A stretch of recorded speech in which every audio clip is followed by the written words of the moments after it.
So hello everybody, and thank you for joining the first official episode of my new video series, Spiritual Impacts. And as the intro video suggested, this video series is going to be split into two. So we're going to talk about memorable spiritual moments and then memorable spiritual readings. And I think it's probably sensible and a good idea for the first video is to go back to one of the very first readings that I did, which had an impact on me. So this goes back to 2017, and I was only into my first official year of development as a medium.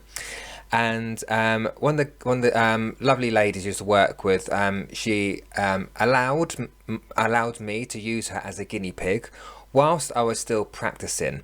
And going back to 2017, I was still a little bit undisciplined, where I would still be learning how to shut off spirit and how to open up to them and all that kind of stuff. So we were at work, and she used to sit on the desk behind me, and we'd already prearranged that after work we would sit together and I'd give her a practice reading, with me not knowing what I was going to get, if I was going to get anything at all, didn't really know what I was doing. But she agreed and understood that as well. So those expectations were set there already. So as I sat there at my desk trying to get on with my own work, I felt a gentleman step forward, an old gentleman who I could see in my head. And I thought, who is this? What is going on? And I figured out afterwards that the only reason he stepped in was because I was already in my head about doing this practice reading, which I was nervous to do because I didn't know if I was going to look stupid, because what was I going to get? I don't know if I was going to get anything at all. So my mind had already sent a thought out to spirit to go, right, I'm connecting to this lady, I'm worrying about it, what do I do? And he stepped in. Anyhow, as I sat there, I knew it was an older gentleman who felt like a grandfather. That's just a feeling I had. And so I got my notepad and pen that I had next to me. I took the pen and I thought I better write these things down, otherwise I'm going to forget what I'm being shown here. And I had a feeling it was for the girl that I was doing the reading with later. She was sat behind me. So I wrote down what I was seeing. So I saw an old gentleman who I felt was a grandfather.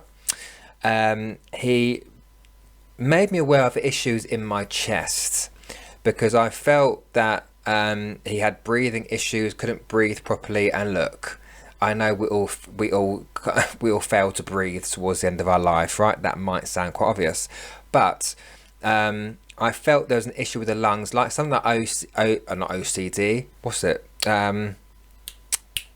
Emphysema and POCD, not OCD. You know what I mean? I won't cut that. No, I won't cut it. I'll leave it in because it shows this is real, right? This is not me editing myself. Anyhow, I felt that, and then he showed me August. I got August in my head, and I saw smoking, and I felt like I smoked like a chimney, so I wrote that down. Oops, not the microphone there. What else did I see? I then saw I saw grapes, and I felt like I was in some kind of vineyard somewhere. And then I saw a fishing boat, and I thought, well, this is all a bit too random here. But I wrote it down, and I thought, no, I'll write it, and I'll see what happens afterwards. So anyway, fast forward to the end of the shift, and we went into a room, and we sat down. And she didn't give much away, and clients shouldn't give much away anyway. Obviously, there needs to be that communication, but she wasn't feeding me anything. So she sat there, and I just quite honestly said, right, I feel like I've got your grandfather in spirit. That's what it feels like to me. So she nodded and acknowledged. And then I said, I felt like he was a really heavy smoker because my chest felt funny. I could see smoking, and I feel like I got an issue like emphysema. To which, and at that point, her eyes kind of widened and kind of realising that I've got something here. She confirmed that yes, he smoked like a chimney all the way to the end, and he did end up passing of emphysema. So I've sat there going, okay, and I started not freaking out, but I started going, what's going on here? Because I was still new, I was still trying to figure out, what am I doing, what am I seeing, am I right? So then I said to her, I've got the month of August, to which her face started to change a little bit more and said, yes, he passed in August.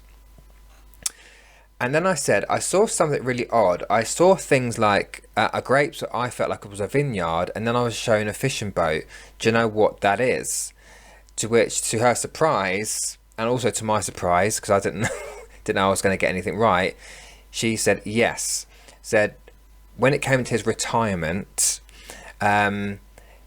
he sold the vineyard that he had, and that vineyard has a memory for her, because as a grandchild of his and her cousins used to go to the vineyards every summer. He used to take them through the vineyards. But when he retired, he sold that vineyard and bought a fishing boat. So, as you can probably imagine, I was a bit gobsmacked by that, because again, I wasn't a professional medium at that point. I was just practicing. I didn't know what I would get. So, and she gave me, and long story short, she acknowledged the other things that I said, which I can't remember now because it's so long ago. And she said, can I give you a hug? She gave me a great big hug and thanked me for bringing that information through, and it gave her comfort. And that's the point. It gave her comfort. It wasn't about me proving, oh, look what I can do. It's about giving her comfort and just allowing her, or she allowed me just to practice what I was trying to develop on as well. So that had a massive impact for me, because it was at that moment that I realised that, you know, I have got something. I don't know yet what that something is, but at that point I thought, you know, I'm gonna take that. I'm going to reflect on it, and I'm going to try and keep building this ability and keep working on it.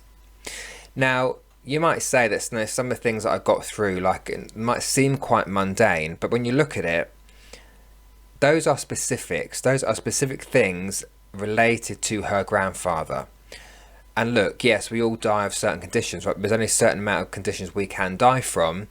And, you know, and there are going to be similarities. You know, your grandfather might have died from emphysema, but I'm not talking about your grandfather. I'm talking about her grandfather.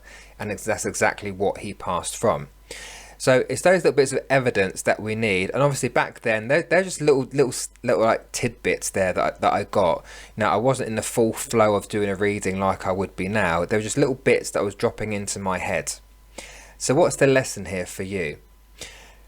So if you're going through your own development and you're new on your path to mediumship, it's learning to trust yourself with what you get put in your head, because that at that time, that's how I was receiving the information. I was receiving things visually in my mind. So that's your clairvoyance, and when we could do another video on that at some point. But you have to learn to trust what you're getting, but don't push it. Don't beat yourself up if you don't get something in a certain way. And when you do get things right, it's okay to celebrate it and go, oh, do you know what? I got that right.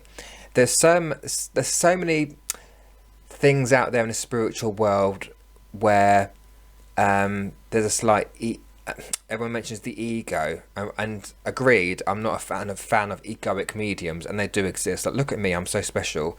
We're not. We're just ordinary people with an ability, right?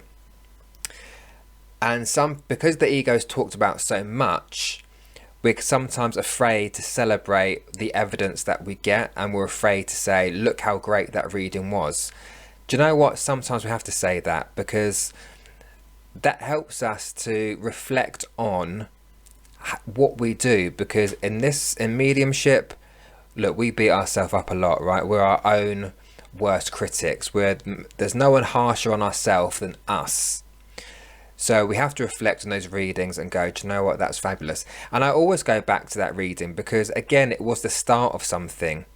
We should always reflect on where we started and how we came and how the journey takes us. Because, you know, if you're at the beginning of your mediumship now and you're receiving things similarly to how I received at the beginning, give it a year and that will be different. Your senses will change. You'll receive information in different ways or extra ways. So embrace what you're doing, trust what's being put in your head.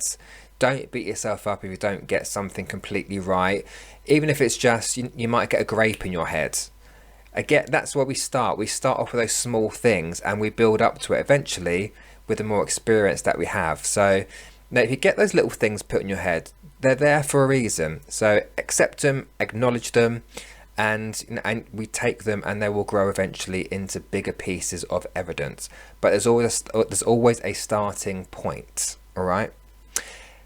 So that's that video. So that's just a little thing I want to touch on, because that particular reading did impact me, because it was one of the first readings that I did where there was some acknowledgement of, oh, I've got something going on, not sure yet, and it started my journey into mediumship.